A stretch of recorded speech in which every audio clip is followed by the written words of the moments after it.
I'm so excited, guys. I feel like it's a big reveal for me to see my world from a different perspective. And yes, sometimes I can even spy in that world from within the warm comforts of home. And how fun it is to see it from a whole different perspective. It's hard to describe the feelings you get when you look down and see your little space that holds so many different memories. I don't know how to describe it. It's truly special. Hey guys, wow, it just got bright. Welcome back to my channel. This is going to be a kind of fun video because today we're going to be introducing the new videographer. So this little drone, I introduced it last week, but we're going to start getting some footage with this guy today.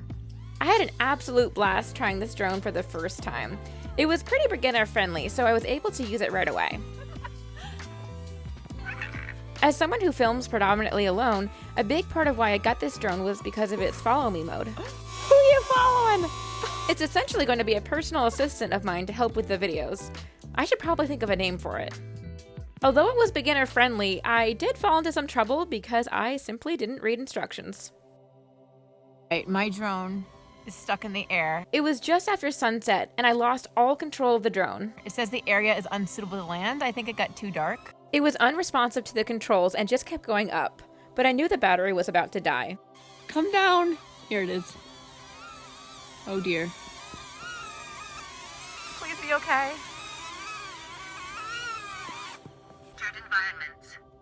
It said to fly in well-lit, textured environment. Basically, it went up, but it was so dark that it didn't really work. I figured it would come down eventually because the battery is literally about to die and it's gonna like fall from the sky anyway. Thankfully, there's no wind. Because can you imagine if I lost control and there was like a wind took it away? Yeah, it'd be a bummer to lose the drone on the first day of having it, so I'm glad that didn't happen. Anyway, today I'm going to be getting more acquainted with my little personal assistant here. By the way, let me know if you have any name ideas because I'm at a loss. But the goal is to get acquainted and see what kind of shots I can get with this. I've been using the follow me mode here, which is a big part of why I got this particular drone. I think it's going to really help me in my videos, and I'm honestly just blown away with how far technology has come. Like, my goodness, crazy. I've been using it cautiously with the horses so far and keeping it at a bit of a distance. Raven is probably the bravest around it. It's tiny, but it definitely sounds like an oversized mosquito, if you ask me. Thankfully, I have water today. About a week ago, the spigot was frozen, so I was having to grab water from my bathroom, which was a fun inconvenience. Okay, so far this follow me mode has been really cool. I was certainly having a lot of fun with it. And no, this isn't a sponsored video, but DJI, if you'd like to sponsor me, feel free to reach out. But truthfully, I'm probably going to blow any chance of that happening by the end of the video. Alright, so quick outfit of the day. Aren't I so stylish? So my plan is we're going to do the boys first, and then I'm going to go to the mountains. The footage there might be pretty cool. I bought these yesterday, because why not? So if you're new to my channel, I have horses in 2 locations. I've got the mares at my house, and then the boys are at the rental barn. And that's kind of the main site because the hayloft is there, which I've got to bring hay. I bring hay over from the rental barn to my house because I don't have a lot of storage there. But anyway, so that means every day, at least twice a day, I'm going back and forth. And I've been doing this for years now. It's honestly exhausting. I'd love to we have been looking for another place, but right now the market's just not very friendly. There's not a lot out there. And boy, is everything expensive. So here we are. Good morning, boys. Oh, synchronized good mornings. Wow. Hi, love. Oh, hello. Don't get mad at Theodore. Jaeger, what a manly Mustang. What a manly Mustang. He loves doing this. Ready to go outside? Hi, Theodore. Hi. You're a cute little dumpling. Have a cookie. Have a cookie. Not too bad, huh? All right, Jaeger. Oh, thank you for smiling. This is fun. Crunchies. Crunchies. So usually just walk their hay up the hill. You can see these fence posts there, these like PVC on top of T-posts, and with all the freezing and de-thawing, you can see these posts have gotten shifted. So another warm day, I've got to go drive some more T-post stakes in and fix that. All right, so that's Mount Mansfield in the distance in the clouds, and we're gonna go drive in that direction.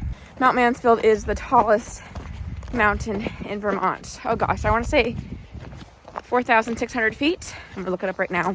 All right, 4,395 feet above sea level. That was a little off. Not bad. All right, got my second load of hay. Just gonna dump this in some piles. All right, the horses out. I put my drone up in the air to see if I could capture the horses coming out to pasture. All right, so I just tried to fly this thing, but there is a strong wind warning. So it's definitely struggling. It's a lot more open and exposed here, but there's the app gave me like the strong wind warning, and basically I figured I'd listen and take it out of the air. So, oh love, you wanna go out. Okay. We won't let technology hold you up. All right, Theodore. You ready? Ready, Mr. Stud? All right, oh, where you going? Come on. Go up the hill. Good boys. It is getting windy. I just pulled my camera out. This is the first thing that he does. Jager! Good boys. They're so beautiful.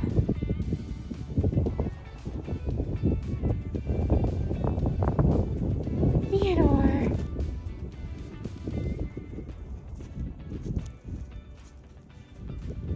Jager is just popping though. Jager, look at you. You are popping. Hi, Mr. Stud. Hello. Hey, buddy. You sniffing me? You hanging out with Mom? Oh, you gonna come say hi, love? Hi, sir.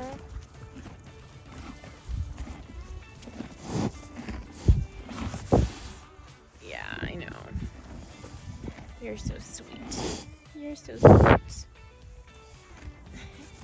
I suppose I should go do the thing that I really don't want to do, which is load up my truck with hay. Hey, at least I have a truck though. Last year I was loading all my hay into a Hyundai Santa Fe in the back. And it's really interesting because I cough a whole lot less now without hay in my car cab. So it's healthier too, right, Jager?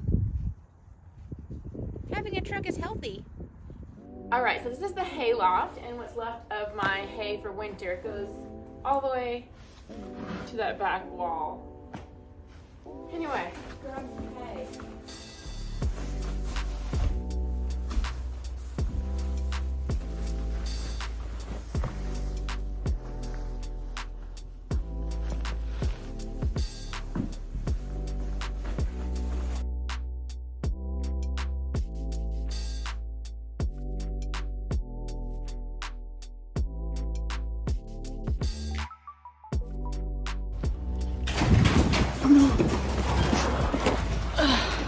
All right, I got a little bit of hay. I should have gotten more, but just feeling lazy. It's my least favorite thing to do, and it always takes longer like when I'm filming, so I'm like, I'll just like grab a bunch when I'm not filming. That's just better.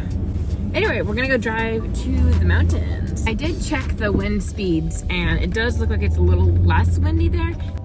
There you can see the mountain, a little snow up top. While there was little to no snow in the valley, driving towards the mountain, you slowly start to see it again. I've got to get gas, so we'll stop here real quick.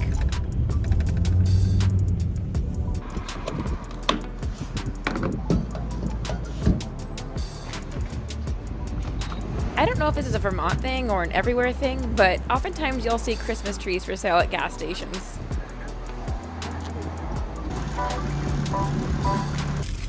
All right, I also grabbed a breakfast sandwich because I am starving. Haven't eaten yet, but it's not very warm. Oh well. As I continued driving, I was thinking about what makes Vermont mountains so special. And I have this theory. Our mountains may not compare to those out west in size or stature, but one thing that is very different is that these mountains are often veiled from our vision. We have all these trees, as you can see, and it just simply blocks our view.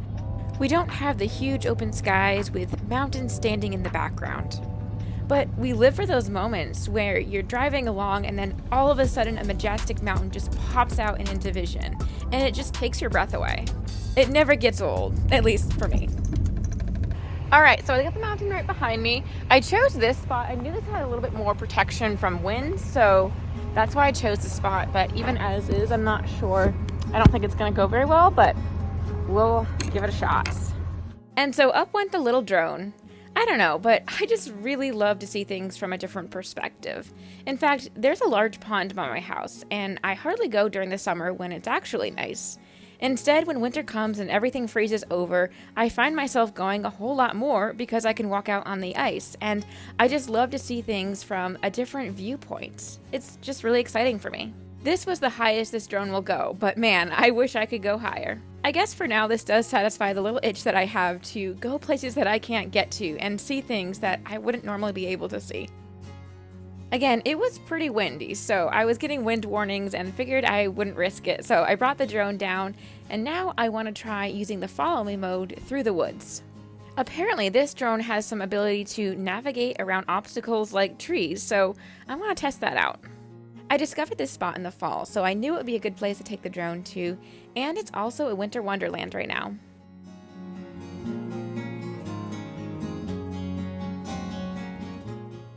I wanted to see how it would respond with going around this tree. It did get a little stuck, but I was able to get its focus again.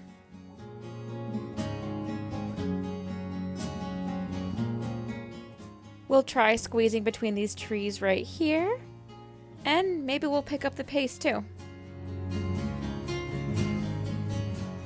This is seriously so cool. I love this thing. All right, we're gonna slow things down because this is a pretty tight squeeze right here. So we'll see how the drone navigates this. The drone did get knocked down when it hit a smaller twiggy tree, and then things took a turn for the worse.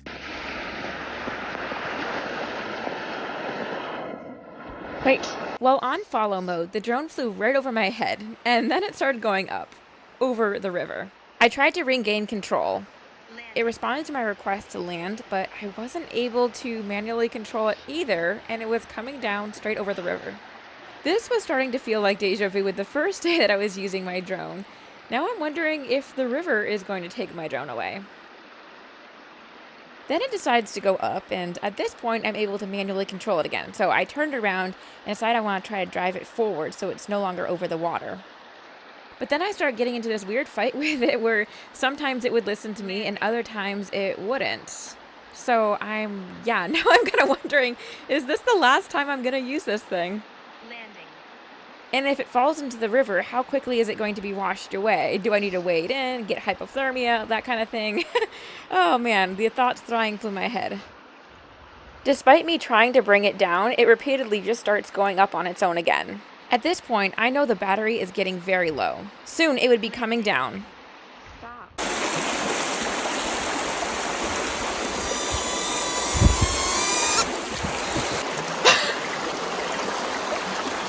My feet are soaked. This was a bad idea.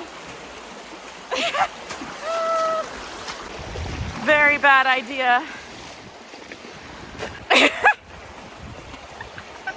I am so bad. I'm so bad. Poor drone. All right, shall we try again? You guys are probably like, no, stop it.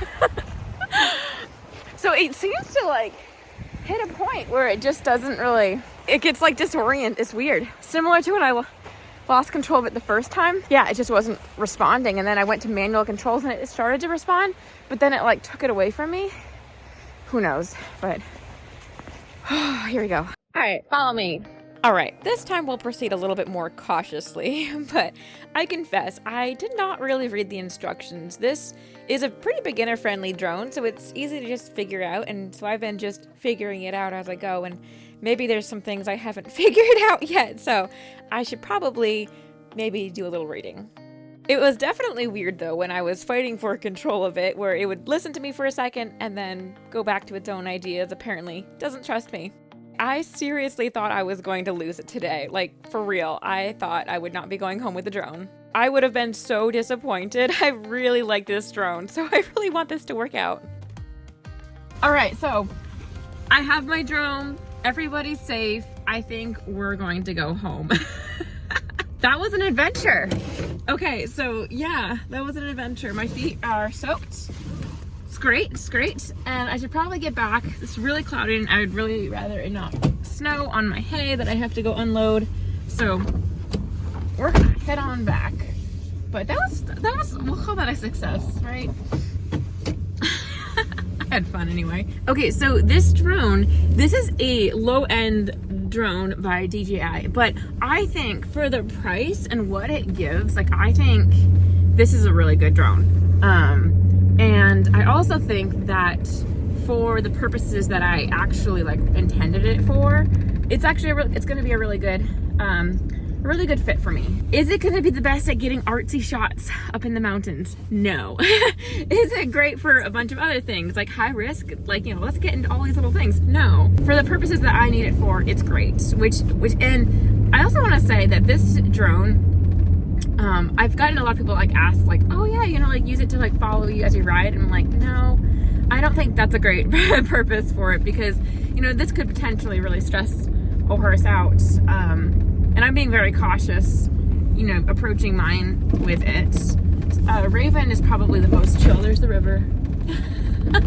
Raven is probably the most chill with it.